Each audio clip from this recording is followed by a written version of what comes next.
오늘 이 설교 제목은 풍성함, 먹는 건가요? 본 적이 없는데요? 라고 하는 그런 제목입니다.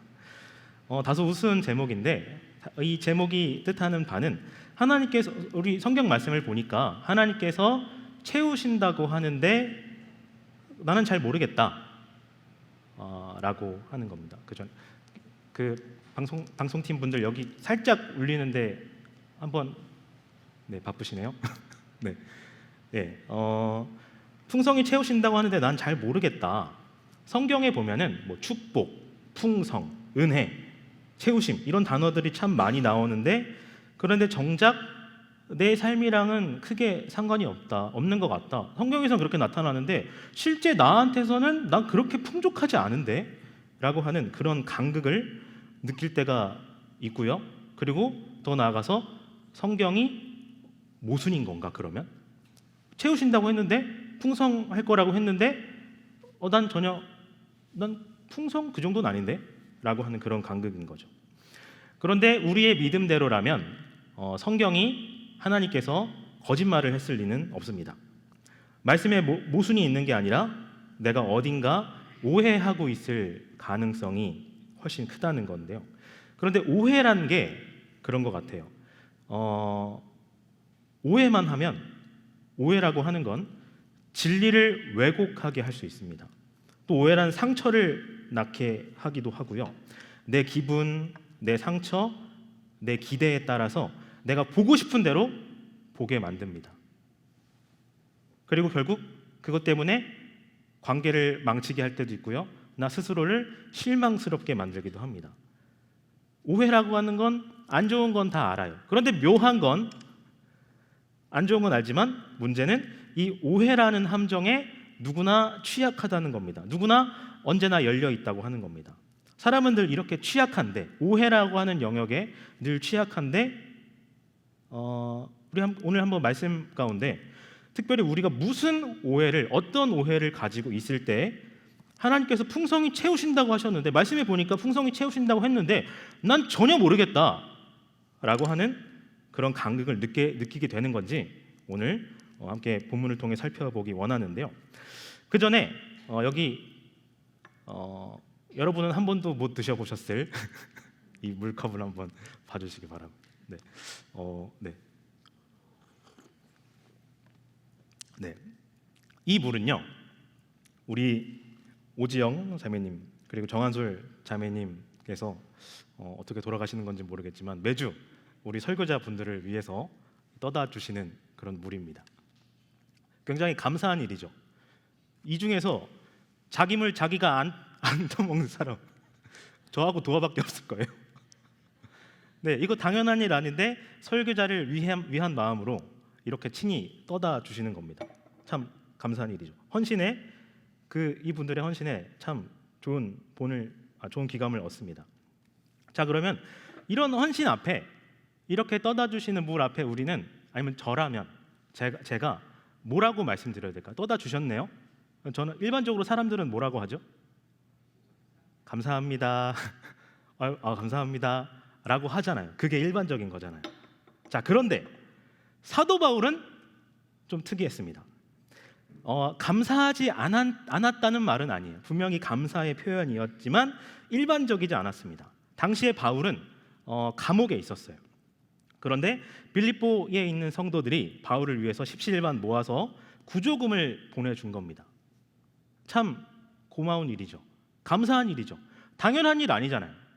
일부러 헌신해서 그 어려움 가운데 보내준 거란 말이에요. 그런데 바울이 빌립보 성도들에게 서신으로 뭐라고 마음을 표현했는지 한번 볼까요? 너희가 내 괴로움에 함께 참여했으니 잘하였도다. 잘하였도다. 여기 물 갖다 주셨네요. 잘하셨어요. 오늘 윤석호 목사님, 오늘 원래 제 찬양 인도 날이었는데 제가 설교라고 저 대신 해주셨어요. 참 감사가 아니라 잘하셨어요. 우리 이재기 담임 목사님 늘 설교해 주시느라 늘 잘하십니다. 이게 이런 경우 없는 사람이 있나? 이거 좀 이상하지 않나요? 어떻게 잘하였도다, 잘했어요? 오늘 우리 찬양팀 분들 아주 잘했어요. 어떻게 이렇게 말하지? 싶은 그런 대목입니다. 이거 괜찮은 건가? 그들의 헌신을 보고 왜 땡큐가 아니라 왜 굿이라고 했을까? 이 부분 먼저 좀 해결하기 원하는데요. 먼저 간단하게 이유를 말씀드리고 시작을 하자면요. 이따가 본문을 통해서도 확인할 텐데요. 바울은 어떤 고난과 헌신 가운데에서만 얻을 수 있는 그런 특별한 열매의 존재를 알고 있었던 겁니다. 바울은 헌신을 통해, 빌립보 성도들의 헌신을 통해 그 특별한 열매에 그때만 얻을 수 있는 그 특별한 열매의 씨앗이 심겨진 걸 본 겁니다. 그러니까 대박, 니네 진짜 잘했다, 야 대박이야, 이런 표현을 사용하고 있는 겁니다.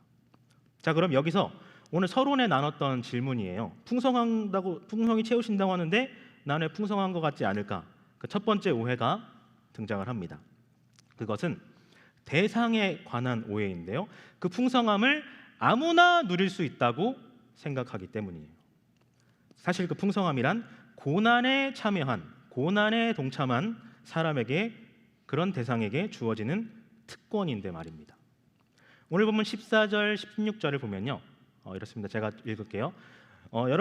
그러나 여러분이 나의 고난에 동참한 것은 잘한 일입니다. 노란색 글씨를 좀 유념해 주세요.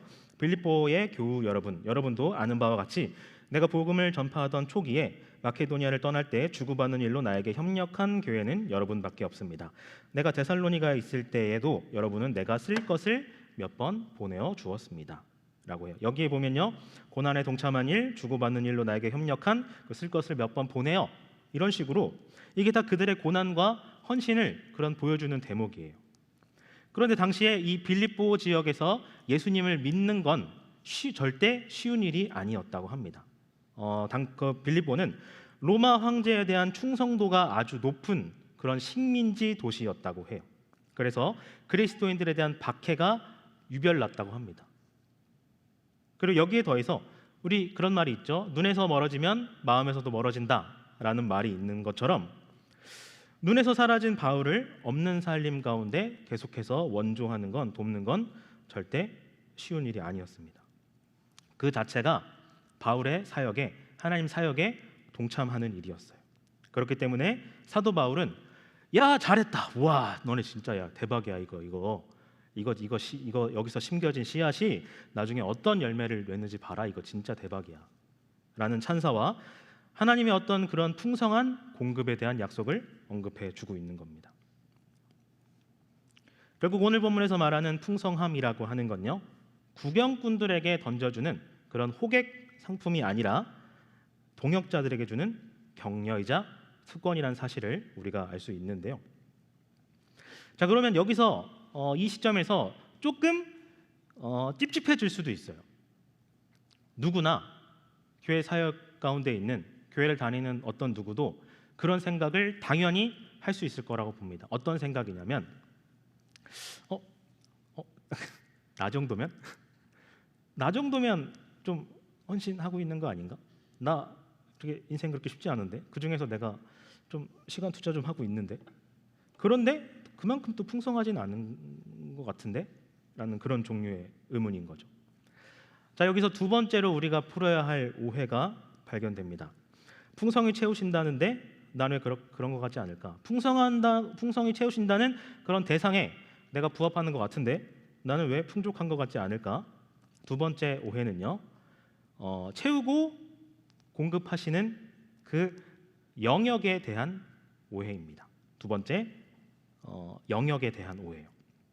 채우시는 영역을 내가 오해하니까 받은 게 있는데 없는 것처럼 느껴지는 겁니다. 오늘 본문 18절에 보면요, 이렇습니다. 제가 읽어볼게요. 나는 모든 것을 받아서 풍족하게 지내고 있습니다. 나는 여러분이 보내준 것을 에바브로디도로부터 받아서 풍족합니다. 그것은 아름다운 향기이며 하나님께서 기쁘게 받으시는 제물입니다.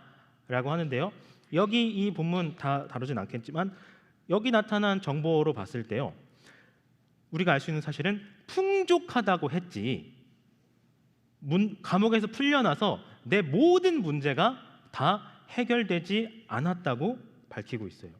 여러분 솔직히 바울의 입장에서 보면요, 바울의 환경에서 보면요, 누가 봐도 이 환경이면 석방, 해방이 가장 필요한, 가장 시급한 일이 아니었을까요? 그러면 사람은 분명히 그 시점에서, 그 순간에서 오해할 수 있다고 봐요.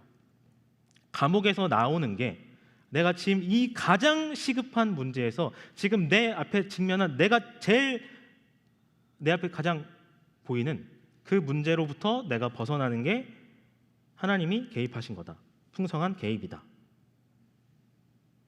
라고 생각할 수 있는데, 하나님은 오늘 본문에서도 알 수 있듯이 그렇게 일하시지 않습니다. 사람이 기대하는 영역으로만 채우시지 않아요. 기대하는 영역에서만 일하시지 않아요. 여러분 제가 고등학교 시절의 일인데요, 고등학교라고 하면은 한 10년 더 전 된 일입니다. 그 당시에 지금은 이제 잘 맞는데, 그 당시에 제가 주사 맞는 거를 정말 싫어했어요. 어느 정도였냐면은, 그러니까 아마 유치원, 초등학교 저학년 때 맞은 거 이후로 아마 고등학생 때까지 맞아본 적이 없을 거예요. 그 정도로 바늘을 무서워했다기보다는 그냥 싫어했습니다. 거기서 바지를 내리고 그런 것 자체를 굉장히 좀 부끄러워했어요. 자, 그런데 제가 그 당시에 독감에 걸린 겁니다. 힘들었습니다. 독감에 걸려서 힘들어하고 있는데, 또 마침 우리 부모님께서는 주사 신봉제 하셨어요. 무슨 주사만 맞으면 다 낫는다고 하는 거예요. 뭐 주사 맞으면 암이라도 나을 것처럼 그렇게 늘 말씀하시는 그런 성향이셨거든요. 그런데 늘 그렇게 얘기하셨죠. 그런데 저는 늘 단호했습니다. 싫다. 주사 싫다. 안 된다. 근데 양측의 의견이 이렇게도 달랐으니까 서로 좀 이렇게 실랑이를 하다가 서로 합의를 봤는데, 자, 그래, 내가 아프니까, 아픈 거 맞으니까 가서 진료도 받고 약도 받겠다. 그런데 주사는 안 된다. 주사는 안 맞을래, 엄마. 주사는 안 돼. 그냥 약만 받고 오자 라고 하고, 어머니랑 같이, 참 신기하죠. 요즘에 고등학생이 엄마랑 같이 병원 가는 친구들이 있나 모르겠는데, 어쨌든 그 당시에는 엄마랑 같이 갔어요. 엄마랑 같이 갔는데 마침 거기 의사 선생님도 무슨 기다렸다는 듯이 주사 얘기를 꺼내시는 거예요. 주사 한 방 맞고 가라고. 지금 이 나이 때 되면은 지금은 이렇게 거절을 제가 합니다. 주사는 안 맞고 싶어요. 지금은 이렇게 거절을 합니다. 근데 그때는 그럴 성격이 아니었어요. 그냥 조용히 엄마를 봤죠. 엄마, 우리 아까 얘기한 거 있잖아. 그렇게 해서 엄마를 딱 봤는데요.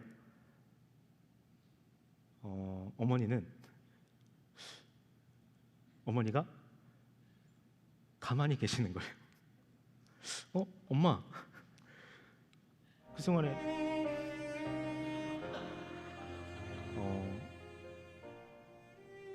엄마, 아까 얘기한 거 있잖아. 아까 우리 합의 본 거 있잖아. 라고 했는데, 라고 말을 못했죠. 눈빛을 계속 보냈는데 엄마는 외면하시는 거예요. 그래서 우리의 합의와는 반대로요,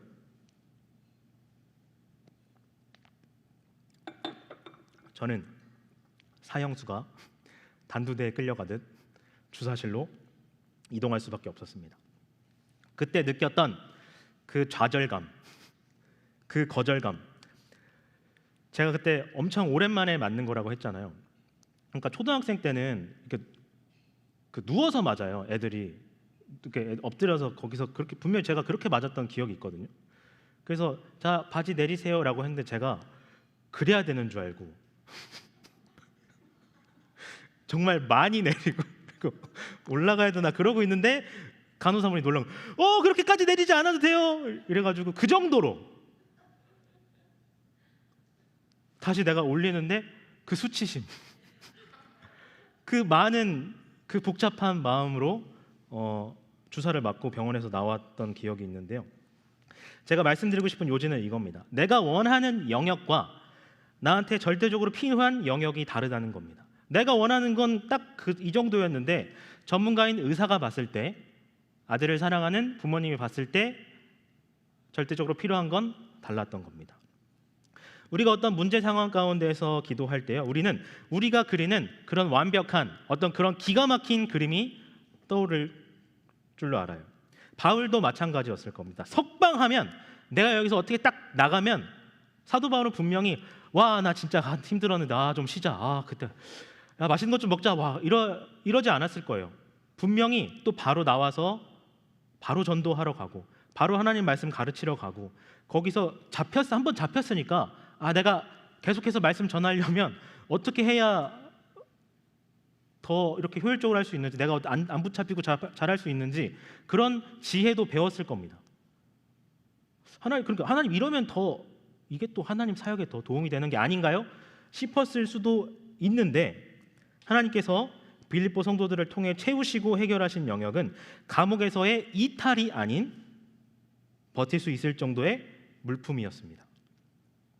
거기서 버티는 게 아니라 차라리 나와서 한 사람이라도 더 붙잡고 전도하는 게, 한 사람이라도 더 키워내는 게, 말씀 전하는 게 더 좋은 그림 같아 보일 수 있겠지만 하나님은 그러지 않으셨다는 거죠. 결국 우리가 인정해야 하는 사실은요, 내가 생각하고 내가 원하는 내 필요와 하나님이 보실 때의 필요는 서로 다를 수 있다는 겁니다. 이 오해에서 벗어나지 못하면 이미 채우셨는데도 난 왜 채워지지 않았지? 라는 의문을, 그런 불만을 가질 수 있다는 거죠. 자, 마지막 오해인데, 풍성히 채우신다는데 난 왜? 라고 했을 때 세 번째는 방법에 관한 오해를 하기 때문입니다. 19절을 보면요, 아까 읽었는데 나의 하나님께서 자기의 풍성하심을 따라 그리스도 예수 안의 영광으로 여러분에게 필요한 모든 것을 채워주실 것입니다 라고 말씀하는데요, 여기 보면요, 특별히 하나님께서 하나님의 풍성하심을 따른다고 해요. 또 예수님 안에 있는 영광으로부터 그게 발현된다고 해요. 하나님은 하나님의 스타일이 있고 하나님의 지혜가 있으십니다. 하나님이 그리는 큰 그림이 있어요. 그런데 여러분도 떠올려 보시기 바랍니다. 성경에 나타난 그런 하나님의 지혜가 발휘된 그런 작품들, 그러한 어떤 일련의 사건들, 그거 생각해 봤을 때, 야, 하나님 정말 지혜로우시다, 이거 기가 막히다라는 건 알지만 그 당사자들 입장에서는, 우리 사랑임의 입장에서 봤을 때 우리는 이걸 쉽게 예측할 수가 없어요. 여러분, 그림 하나만 띄워주시면요, 여러분 혹시 당구 잘 하시나요? 저는 50이라고 하거든요. 그 단계가 있는데 저는 50이에요. 3구 기준으로 보자면은, 그러니까 저기 노란 공 기준으로 노란 공을 딱 때려서 3쿠션이라고 하거든요. 제가 정확한 건 잘 모르겠어요. 어쨌든 벽에 어떻게든 3번 이상 맞아가지고 그게 딱딱 그 빨강 노랑 이렇게 딱 맞아야 딱 10점. 제가 그걸 그렇게 알고 있거든요. 저게 당구인데 저는 정말 못 칩니다. 하수라는 말도 못 쓸 정도로 정말 못 칩니다. 그런데 가끔 TV로 이 당구 경기를 보면요, 진짜 깔끔하게 차려입어가지고 이렇게 정말 이렇게 예의 바르게 참 젠틀하게 이렇게 해가지고 경기하는 거 있거든요. 프로 경기죠. 프로 경기하는 거 보면요, 정말 엄한 대로 칩니다. 아까 그림 한번 다시 보여주실래요? 이거 보면은 만약에 벽 안 맞는다고 생각하면 이렇게 여기서 딱 쳐가지고 이게 딱 흰 공 빨간 공 이렇게 맞으면 될 것 같잖아요. 그러니까 딱 이쪽 방향으로 치면 될 것 같잖아요. 근데 실제로 프로 선수들 보잖아요. 그러니까 막 여기 막 저 윗부분을 때리면 공이 더 굴러가고, 아랫부분을 때려가면 막 공이 다시 막 다 뒤로 막 굴러오고, 막 두껍게 치고 얇게 치고 막 엄청 막 다양해요. 근데 그것뿐만 아니라 막 어디로 막 이상한 데로 막 굴려가지고 막 저기 갔다가 막 이렇게 해가지고 막 이게 다시 어떻게 막 여기 와가지고 이렇게 딱딱 맞는단 말이에요. 그러니까 우리 그냥 진짜 아무것도 모르는 사람 입장에서 봤을 때는 진짜 엄한 대로 친단 말이에요. 여기서 이렇게 쳐야 될 것 같은데 저기다 쳐요 막. 그런데 엄한 대로 치는 것 같지만 결국에 탁탁탁탁 해서 따닥 하고 맞습니다. 따닥 해가지고 딱 쳤는데 공이 또 예쁘게 딱 모여요. 프로 경기를 보면은 그렇습니다. 마찬가지로 인간이 끽해봐야 저는 50, 뭐 여기 신앙의 연륜이 되신 뭐 많은 분들 뭐 몇백 되신다고 하더라도 우리 제아의 고수이신 하나님께서는 숫자로 표현이 안 되는 그러한 지혜와 그런 그런 그림을 볼 줄 아는 분이십니다. 우리 수준에서는 하나님의 그런 치는 그 길을 알 수 없는 게 당연해요. 어쩔 때 하나님 어떻게 공을 거기로 치십니까? 여기 딱 지금 내가 이거 해결되면 내가 딱 하나님한테 엄청 헌신하고 또 내가 또 행복하고 그렇게 할 텐데 어떻게 하나님 공을 글로 보내십니까? 라는 불만도 하나님 참 엄한 대로 공 날리시는 것 같습니다. 라는 생각도 할 수 있을 것 같아요. 구약에 보면요, 요셉이라는 인물이 등장을 하는데요, 하나님의 너무나 큰 풍성함을 입습니다. 완전 대박 출세를 해요. 이집트의 총리가 됩니다. 사실상 왕좌만 빼고 다 얻었던 2인자였어요. 당시 사람들은 야 진짜 인생 폈다, 진짜 야 인생 대박 났다, 진짜 크게 출세했다 싶을 수도 있는 자리였는데 여러분 여기 분들 잘 아시겠죠? 그런데 그 자리까지 가는 과정이 결코 쉽지 않았습니다. 굴곡이 참 많았습니다. 가족한테 버림받고 종으로 팔려가고 누명도 쓰이고 감옥에도 가고요. 진짜 되는 일이 없었어요. 요셉과 관련된 그런 본문을 보면요, 참 저는 그런 생각을 자주 했습니다. 잘 되려다가 꼭 다시 고꾸라져요. 이렇게 어떻게 이렇게 어디로 팔려갔는데 거기서 또 잘 풀려가지고 좀 잘 될만 하면은 이상하게 고꾸라지고 막 어떻게 좀 어떤 큰 집에 가가지고 거기서 막 청지기도 하고 막 잘 되려고 하는데 거기 또 어떤 사모님이 막 접근하고 잘 되려고 하면 꼭 그렇게 됩니다. 심지어 하나님께서 꿈으로 이미 예견해 주셨는데 요셉은 그 의미를 몰랐어요. 그런데 어찌저찌 해도 애굽의 총리가 됐는데 그 모든 시련 가운데 첫 시련을 유발했던 형님들이 눈앞에 나타난 겁니다. 요셉은 그 당시 이미 총리가 돼 있었고 당시에 대흉년이 들었는데요, 요셉의 지혜로 이집트는 대흉년 대비를 잘 하고 있었어요. 그런데 형님들이 대흉년 그 기간에 이집트로 찾아온 겁니다. 그리고 요셉 앞에 나타났어요. 그리고 일련의 사건을 통해서 요셉에게 결국 절을 하게 되죠. 그 순간 요셉이 뭐라고 하냐면요, 창세기 45절 보면요 이렇습니다. 요셉이 큰 소리로 우니 애굽 사람들에게 들리며 바로의 궁중에 들리더라 라고 해요. 형님들이 절할 때요. 수년간의 서러움과 그 의문이 해결되는 순간이었나 봅니다. 이제 알겠다 싶은 구간이었나 봐요. 왕궁이 떠나가라 웡웡 울면서 5절에 이렇게 말합니다. 형님들에게 이렇게 말합니다. 당신들이 나를 이곳에 팔았다고 해서 근심하지 마소서, 한탄하지 마소서. 하나님이 생명을 구원하시려고 나를 당신들보다 먼저 보내셨나이다 라고 해요. 이제 알았나 봐요. 어쩔 때는 하나님 안 믿던 사람들도 요셉에게 야, 저 요셉은 하나님이 함께 하시는 사람이야, 그래서 진짜 뭔가 잘 풀려 라고 말할 정도로 어떤 큰 풍성한 은혜 가운데 있게 하시더니 또 어쩔 때는 감옥 밑바닥과 같은 그런 구렁텅이에 있게도 하시더니 그래서였구나, 이래서였구나, 하나님의 선하신 그런 큰 그림의 일부였구나, 그 옛날 하나님이 꿈꾸게 하셨던 그 의미가 바로 이거구나, 생명을 구원하시려고 이런 거였구나. 심지어 여러분, 요셉은 몰랐겠지만요, 지금 이 사건을 통해 이제 이스라엘, 그 당시는 민족이라고 하기는 어렵고 가문이 이제 이집트로 오는데요, 하나님의 어떤 그런 큰 계획과 지혜 가운데서 이제부터 이스라엘이 이집트라고 하는 거대 국가의 보호를 받게 됩니다.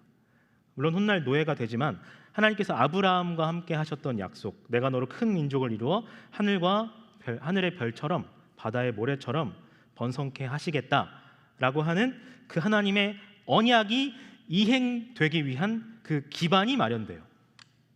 하나님은 다 계획이 있으셨던 겁니다. 그래서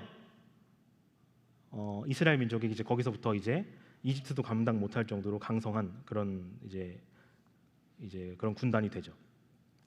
다시 돌아와서 요셉은 결국 이렇게 고백했습니다. 하나님이 생명을 구원하시려고 나를 당신들보다 먼저 보내셨나이다. 그리고 이건 바울의 고백과도 같습니다. 19절의 바울의 고백과도 같습니다. 지금 내가 고난 가운데 있어도, 지금 여러분이 고난 가운데 있어도 그리스도 예수 안에서 하나님의 영광 가운데, 하나님의 지혜와 큰 그림 가운데 채우심이 존재한다 라는 고백입니다. 그리고 결국 와서 20절에서 사도 바울은 이렇게 고백해요. 이렇게 선포해요. 하나님 곧 우리 아버지께 세세무궁토록 영광을 돌릴지어다. 왜냐? 요셉처럼, 바울처럼 우리도 하나님이 하셨군요. 이거 다 하나님이 계획하셨던 거군요. 진짜 내가 너무 힘들었는데, 내가 억울하고 야 이거 너무 스트레스 받고 이거 도대체 뭐야, 내가 의문이 많았는데 돌아보니까 하나님 찬양합니다. 하나님께 영광 돌립니다. 이게 다 하나님의 큰 그림이었군요 라고 하면서 하나님께 영광 돌릴 그 순간이 반드시 올 거니까요.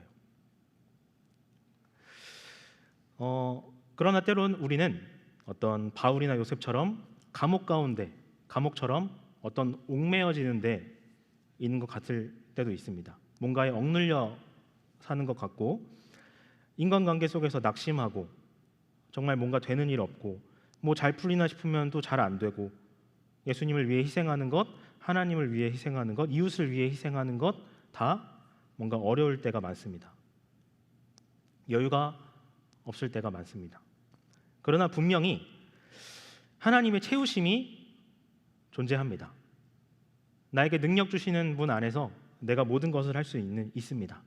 어떤 고난 속에서도 우리가 그것을 버텨내게 하실 그 능력과 공급을 풍성히 허락하시기 때문에 우리는 할 수 있어요.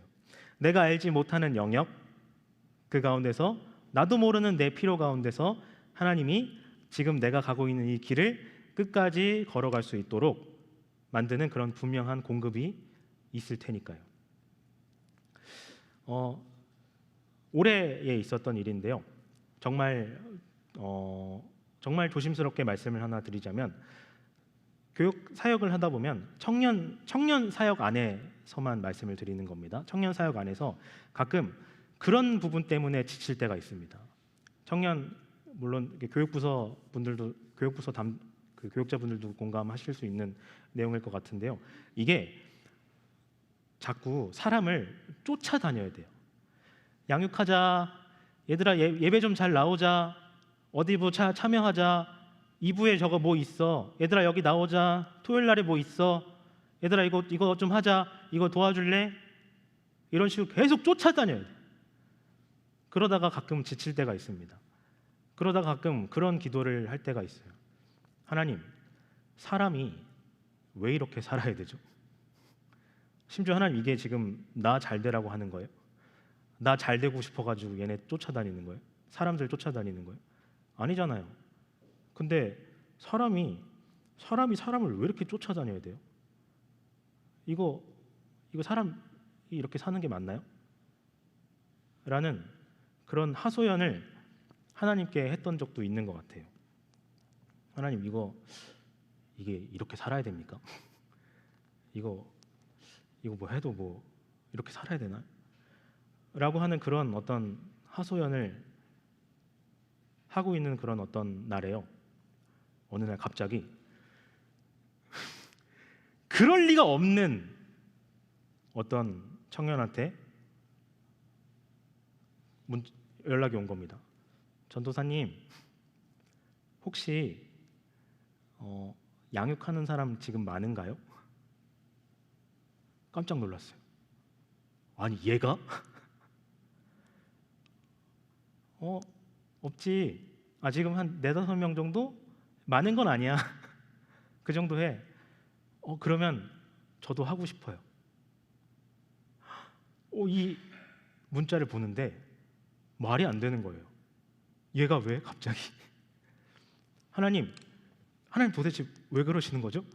제가 하나님, 이게 왜 내가 왜 이렇게 쫓아다녀야 돼요 사람을? 이거 하자 저거 하자, 야 얘들아 이거 하자 하는데 거기서 지쳐가지고 제가 막 이렇게 하나님한테 이렇게 땡깡 부리고 있을 때 하나님이 저에게 보여주신 사건은 내가 말 안 했는데 전도사님 양육 혹시 할 수 있을까요? 라고 하는 그런 영혼이었습니다.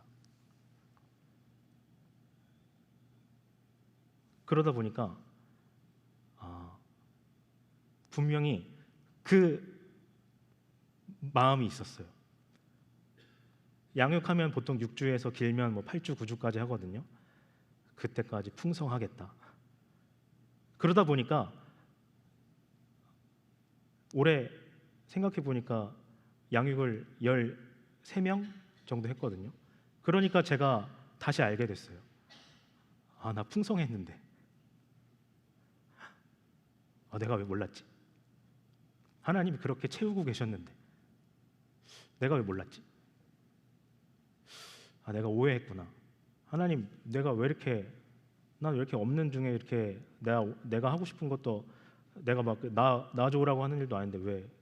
라고 하는 그 의문 속에서 하나님이 다 채우고 계셨구나. 내가 이 사역을 계속해서 이어갈 수 있도록 내게 능력 주신 자 안에서 내가 이 모든 상황을 헤쳐나갈 수 있는 그 공급을 허락하고 계셨구나, 채우고 계셨구나 라고 하는 사실을 제가 깨달았었습니다. 결국 우리가 기억해야 하는 것, 우리가 해야 하는 한 가지는 분명히 이것입니다.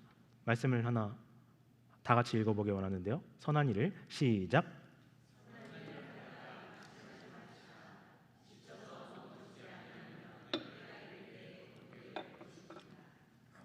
우리가 오해 속에 있어도 어떤 의문 속에 있어도 우리가 선을 행하되 낙심하지 않고 포기하지 않을 때에 분명히 우리가 기쁨으로 단을 거두게 될 것입니다. 찬양팀 준비해 주시고요. 포기치 않게, 우리가 포기하지 않게 인도하시는 그 하나님께서는요, 우리를 분명히 풍성히 우리가 이 길을 걸어갈 수 있도록, 버텨낼 수 있도록 분명히 어떤 영역으로부터 어떤 방법으로 우리를 채우고 공급하고 계실 겁니다. 그 하나님과 함께 이 길을 끝까지 걸어가겠노라 라고 다짐하는 모든 분들 이 시간 함께 찬양하기 원하는데요.